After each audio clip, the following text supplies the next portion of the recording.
Muchos de nosotros estamos familiarizados con las fábulas atribuidas a un griego antiguo llamado Esopo.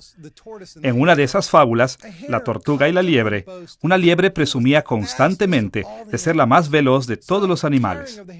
Así, cansada de la arrogancia de la liebre, una tortuga la desafió a una carrera.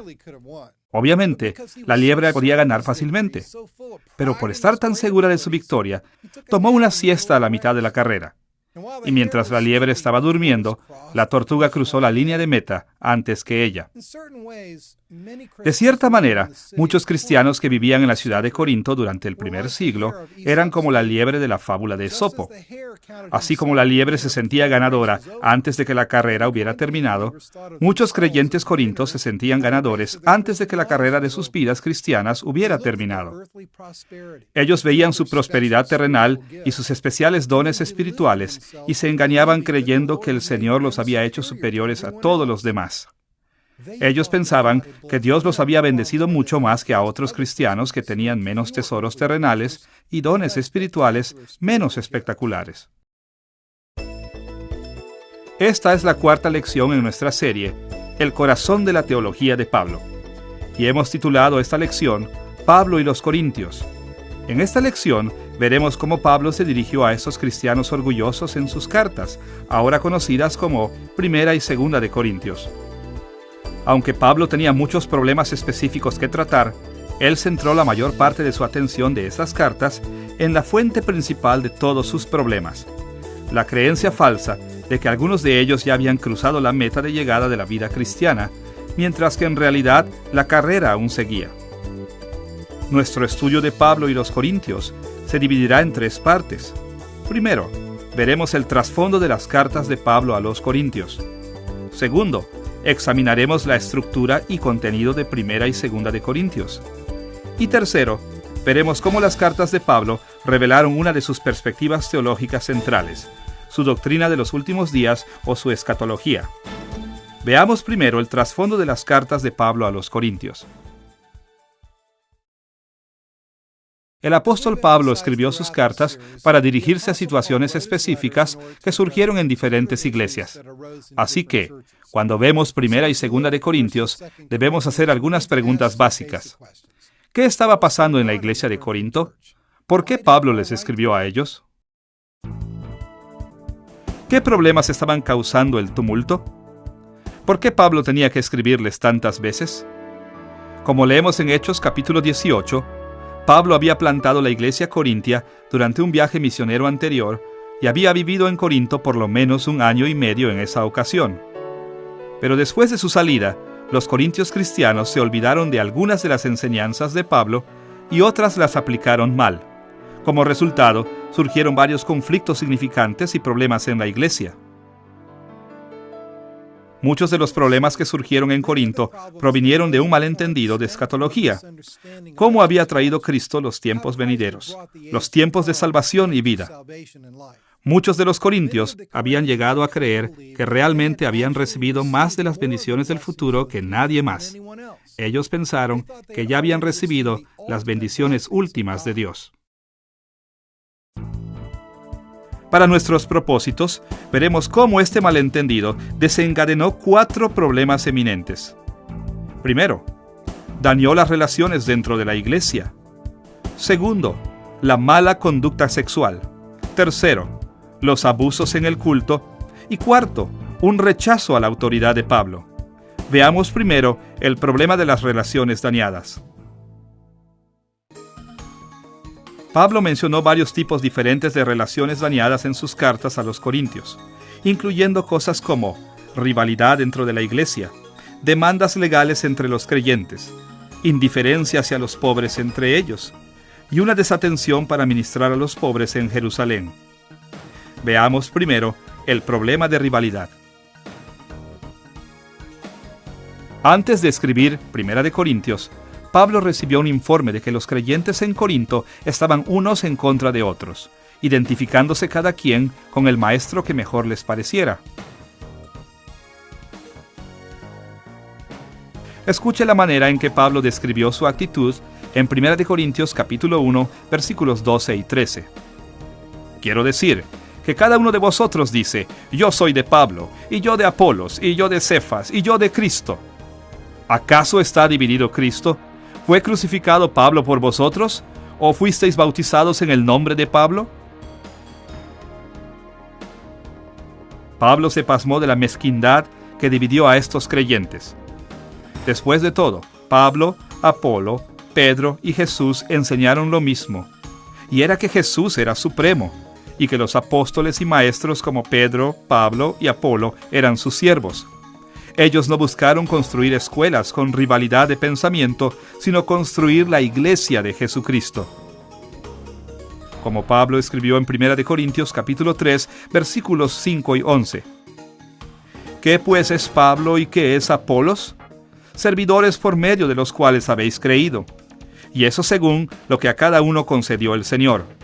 Porque nadie puede poner otro fundamento que el que está puesto, el cual es Jesucristo. Pedro, Pablo, Apolo y otros líderes humanos obedecieron a Jesús en todas las cosas. Ellos hicieron lo que Jesús les había dicho que hicieran, que era predicar su evangelio y construir su iglesia. Tristemente, las divisiones en la iglesia no eran simplemente ideológicas. Resulta que los cristianos en Corinto estaban llevándose entre sí a la corte. Escuche cómo Pablo describió la situación en 1 Corintios capítulo 6, versículos 7 y 8. Así que, por cierto, es ya una falta en vosotros que tengáis pleitos entre vosotros mismos. ¿Por qué no sufrís más bien el agravio? ¿Por qué no sufrís más bien el ser defraudados? Pero vosotros cometéis el agravio y defraudáis, y esto a los hermanos.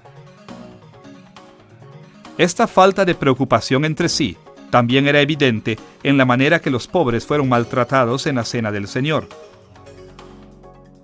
Pablo reprendió esta conducta en 1 Corintios capítulo 11, versículos 21 y 22. Porque al comer, cada uno se adelanta a tomar su propia cena, y uno tiene hambre y otro se embriaga. Pues ¿qué? ¿No tenéis casas en que comáis y bebáis? ¿O menospreciáis la iglesia de Dios y avergonzáis a los que no tienen nada? ¿Qué os diré? ¿Os alabaré? En esto no os alabo.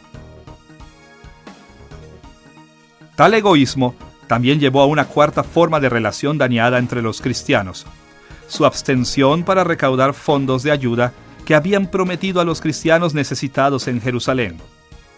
Pablo les había dicho que hicieran esta colecta incluso antes de que él les escribiera 1 Corintios, pero cuando les envió 2 Corintios, ellos todavía no lo habían hecho.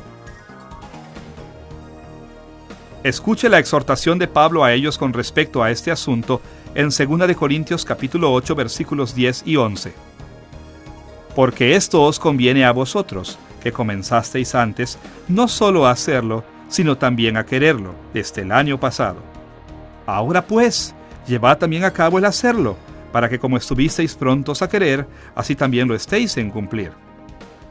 Pablo les encomendó que expresaran un deseo de satisfacer las necesidades de los santos en Jerusalén, pero tuvo que presionar este asunto a lo largo de 2 Corintios capítulos 8 y 9 para conseguir que llevaran a cabo su promesa. Además de las relaciones dañadas, también eran evidentes varios problemas sexuales diferentes en la iglesia de Corinto. Parece que muchos corintios creyeron que porque Jesús había venido, las cuestiones sexuales ya no eran significantes. De esta actitud, parece que surgieron dos puntos divergentes de la sexualidad. Por un lado, algunos en la iglesia, al parecer, adoptaron la perspectiva de la licencia sexual. Esto probablemente generaba una variedad de problemas, quizás incluso la homosexualidad y prostitución. Pero Pablo mencionó un problema explícitamente. Un hombre estaba cohabitando con su madrastra. Escuche el reproche de Pablo sobre esta situación en 1 Corintios capítulo 5, versículos 1 y 2. De cierto se oye que hay entre vosotros fornicación, y tal fornicación cual ni aun se nombra entre los gentiles, tanto que alguno tiene la mujer de su padre. Y vosotros estáis envanecidos. ¿No debierais más bien haberos lamentado, para que fuese quitado de en medio de vosotros el que cometió tal acción? En este contexto, el término griego, echo, aquí traducido, tiene, significa vive sexualmente con. Los corintios estaban tan desconcertados en su teología que ellos realmente se enorgullecían tolerando la relación sexual de este hombre con su madrastra. Por otro lado, algunos creyentes en Corinto se fueron al extremo opuesto. Preferían ascetismo y abstinencia sexual incluso dentro del matrimonio. Pablo reprendió este punto de vista también, porque violaba el convenio del matrimonio y ponía a ambos esposos en gran tentación sexual. Como escribió en 1 Corintios capítulo 7, versículos del 2 al 5. Pero a causa de las fornicaciones, cada uno tenga su propia mujer, y cada una tenga su propio marido. El marido cumpla con la mujer el deber conyugal, y asimismo la mujer con el marido. La mujer no tiene potestad sobre su propio cuerpo, sino el marido, ni tampoco tiene el marido potestad sobre su propio cuerpo, sino la mujer. No os neguéis el uno al otro, a no ser por algún tiempo de mutuo consentimiento, para ocuparos sosegadamente en la oración, y volved a juntaros en uno, para que no os tiente Satanás a causa de vuestra incontinencia. La palabra griega echo también aparece en este texto, donde se traduce tener, en la frase tener su propia esposa. Como ya lo hemos notado, en este tipo de contexto, echo significa vivir sexualmente con. Pablo exhortó a los matrimonios a mantener constantemente relaciones sexuales apropiadas para así cumplir con su convenio del matrimonio y protegerse de la tentación sexual. Un tercer gran problema en la iglesia corintia era la mala conducta en el culto. Ya hemos visto que uno de estos era el maltrato a los pobres durante la cena del Señor. Más allá de esto, también surgieron cuestiones con respecto a otros tres problemas: los roles de género, el uso de los dones espirituales y la carne sacrificada a los ídolos. En primer lugar, Pablo se preocupaba por la manera en que los hombres y mujeres se comportaban en el culto público. Una corrección que aplicó fue sobre el hecho de cubrirse la cabeza al orar. En 1 Corintios capítulo 11, versículos 4 y 5 escribió: Todo varón que ora o profetiza con la cabeza cubierta, afrenta su cabeza. Pero toda mujer que ora o profetiza con la cabeza descubierta, afrenta su cabeza, porque lo mismo es que si se hubiese rapado. Los estudiosos discrepan acerca de si Pablo estaba hablando del uso de pañoletas o velos de oración, o si se estaba refiriendo a los peinados. Hay también una falta de acuerdo general acerca de la identidad de la cabeza que se deshonra. Algunos piensan que la cabeza se refiere a la parte del cuerpo, mientras que otros creen que la cabeza del hombre es Cristo y la cabeza de la mujer es el hombre. Pero independientemente de lo que estos términos expresan, el problema subyacente es claro. Los hombres y mujeres estaban actuando deshonrosamente en el culto, en parte manchando las distinciones apropiadas entre los géneros. En segundo lugar, Pablo también trató con el uso de dones espirituales en el culto. Evidentemente, muchos creyentes corintios poseían dones espectaculares como el de lenguas y profecías, y los usaban tan frecuentemente en los servicios del culto que se hizo un desorden. En 1 Corintios capítulo 14, versículos 26 al 33, Pablo manejó la situación de esta manera: Cuando os reunís, cada uno de vosotros tiene salmo, tiene doctrina, tiene lengua, tiene revelación, tiene interpretación. Hágase todo para edificación. Si habla alguno en lengua extraña, sea esto por 2 o a lo más 3 y por turno, y uno interprete. Asimismo, los profetas hablen 2 o 3 y los demás juzguen. Y si algo le fuere revelado a otro que estuviere sentado, calle él primero, pues Dios no es Dios de confusión, sino de paz. De las palabras de Pablo aquí, parecería que los servicios del culto en Corinto estaban confusos y desordenados, con mucha gente hablando al mismo tiempo. Pablo insistió que a menos que los creyentes se escucharan entre sí, ellos no se beneficiarían de las palabras que el Espíritu había dado. En tercer lugar, debemos mencionar el problema de la carne sacrificada a los ídolos. En el mundo antiguo, mucha de la carne vendida en el mercado había sido sacrificada previamente o se había consagrado a un ídolo, e incluso podía obtenerse la comida directamente de los templos paganos. Ahora, Pablo insistió en que las prácticas de adoración paganas no corrompían la carne y que los cristianos podían comer de esta comida siempre y cuando no lo hicieran como un acto de adoración pagano. Pero también advirtió que los creyentes se comprometían a la idolatría cuando comían pensando que era malo. Él abordó este tema en 1 Corintios capítulo 8, versículo 7, escribiendo: «Pero no en todos hay este conocimiento, porque algunos, habituados hasta aquí a los ídolos, comen como sacrificado a ídolos, y su conciencia, siendo débil, se contamina». Simplificando, al comer carne que había sido sacrificada a los ídolos, los cristianos corintios, con muy poco entendimiento de teología, estaban mezclando la adoración de Cristo con la adoración de dioses paganos. Pablo también señaló que incluso los creyentes maduros pecaron cuando al comer sembraron confusión en sus hermanos más débiles. Como escribió en 1 Corintios capítulo 8 versículos 10 y 12, «Porque si alguno te ve a ti, sentado a la mesa en un lugar de ídolos, la conciencia de aquel que es débil, ¿no será estimulada a comer de lo sacrificado a los ídolos? De esta manera, pues, pecando contra los hermanos e hiriendo su débil conciencia, contra Cristo pecáis». Al no considerar a sus compañeros creyentes de esta manera, ellos eran en parte responsables por el pecado de los hermanos débiles. Podemos ver que Pablo estaba profundamente preocupado por una serie de abusos con la adoración de los corintios. Pero la raíz de todos estos problemas era que ellos eran egoístas y arrogantes.